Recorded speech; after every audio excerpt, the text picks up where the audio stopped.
Oh ragazzi, non mi ero avveduto che eravate qui.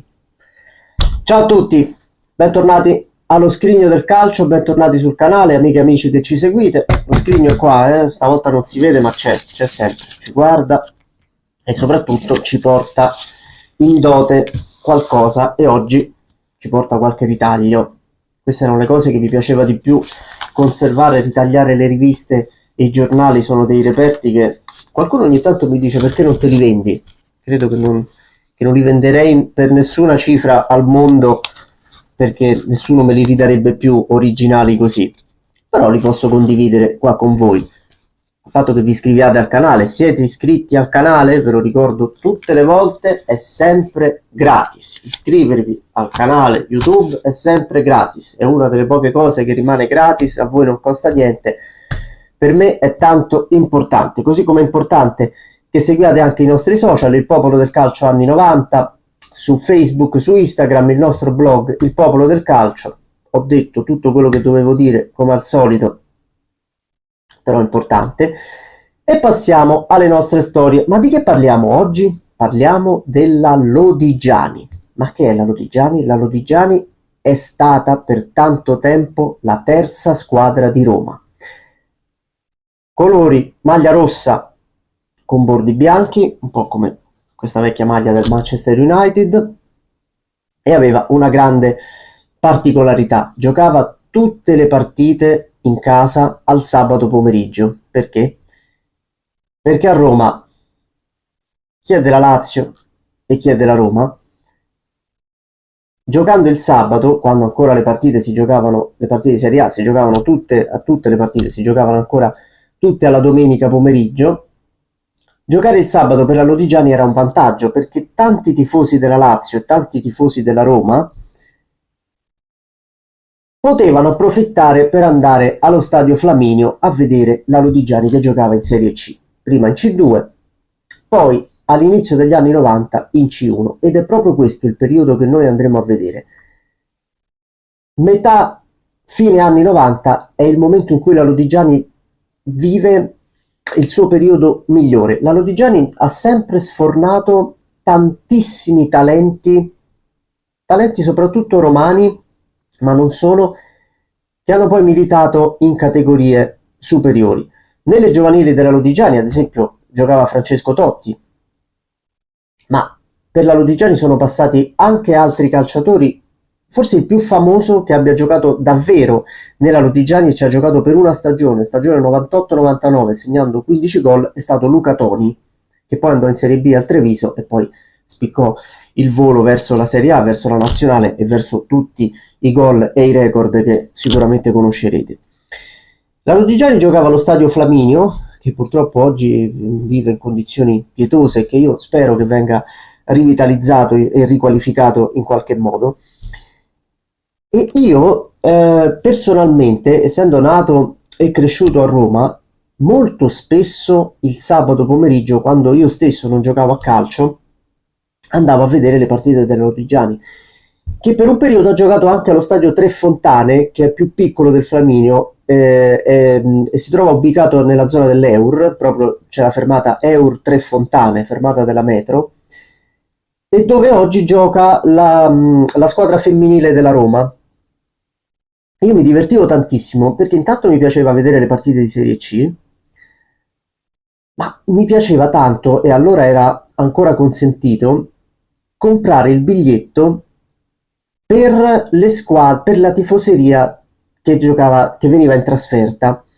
E quindi io sono andato in mezzo ai tifosi, mi ricordo, dell'Avellino, dell'Ascoli, dell'Atletico Catania, che era un'altra squadra di Catania e sarà un'altra storia che andremo a raccontare. Mi guardavo le partite e conoscevo naturalmente tutti i giocatori della Lodigiani perché la vedevo praticamente tutte le domeniche, sia al Flaminio che al Tre Fontane. E alla fine degli anni 90, tanti giocatori che poi hanno giocato in Serie A, difensore Pratali che ha giocato nell'Empoli, centrocampista Vigiani che ha giocato poi nella Regina, nel Livorno, ma io se prendo un ritaglio qui a caso vedo anche Pastine, portiere che ha giocato anche con il Torino.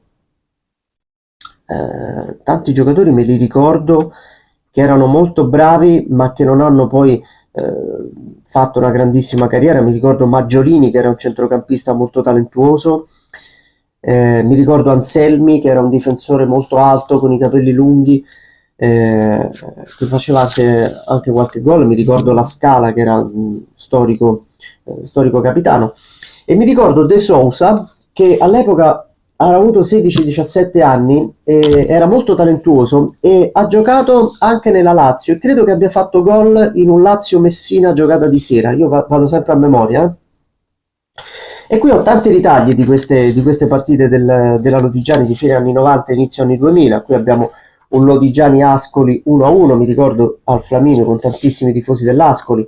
Lodigiani Vispesaro 0-2, Lodigiani Avellino 0-1, e mi ricordo questa partita Lodigiani Giulianova 1-6. Mi ricordo il freddo che c'era quel pomeriggio e mi ricordo questi 6 gol.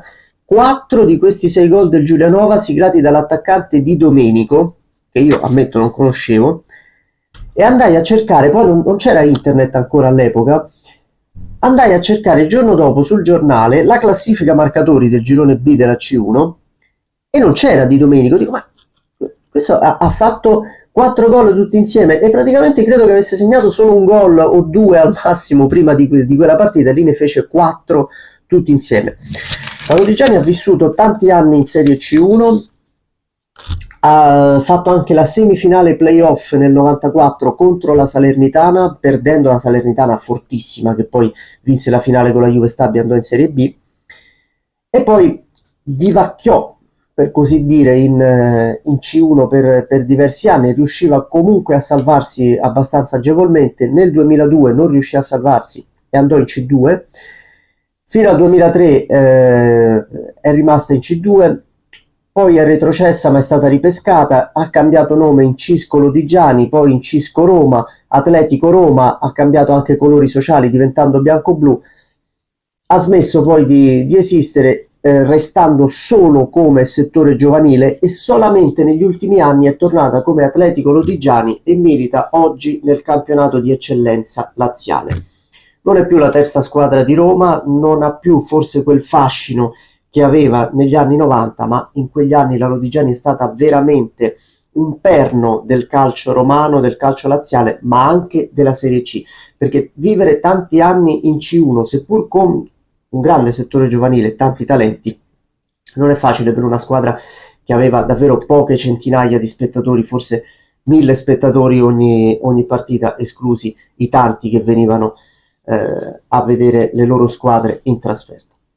Questa era la storia della Lodigiani, una storia che anche personalmente mi colpisce, mi ricorda gli anni dell'adolescenza, gli anni della scuola, e tante partite viste proprio dal vivo. Ho anche tante foto fatte dal vivo. Se il canale cresce, magari un giorno le porterò anche in diretta, e chissà, potremo fare anche un servizio direttamente dallo stadio Flaminio, sperando che nel frattempo qualcosa sia migliorato. Facciamo un appello a chi si occupa del comune a Roma e di questo stadio, che davvero è forse lo stadio più bello di Roma, più bello. L'Olimpico è maestoso, il Flaminio è proprio da calcio. Stadio Flaminio si vedono le partite in maniera straordinaria. Detto questo, cosa vi devo ricordare io? Di commentare. Quindi il pollice lo mettiamo in basso perché sotto c'è la sezione commenti e potete commentare. In alto per lasciare un like se vi è piaciuta la storia. Io vi do appuntamento alla prossima puntata, iscrivetevi al canale. Arrivederci, ciao!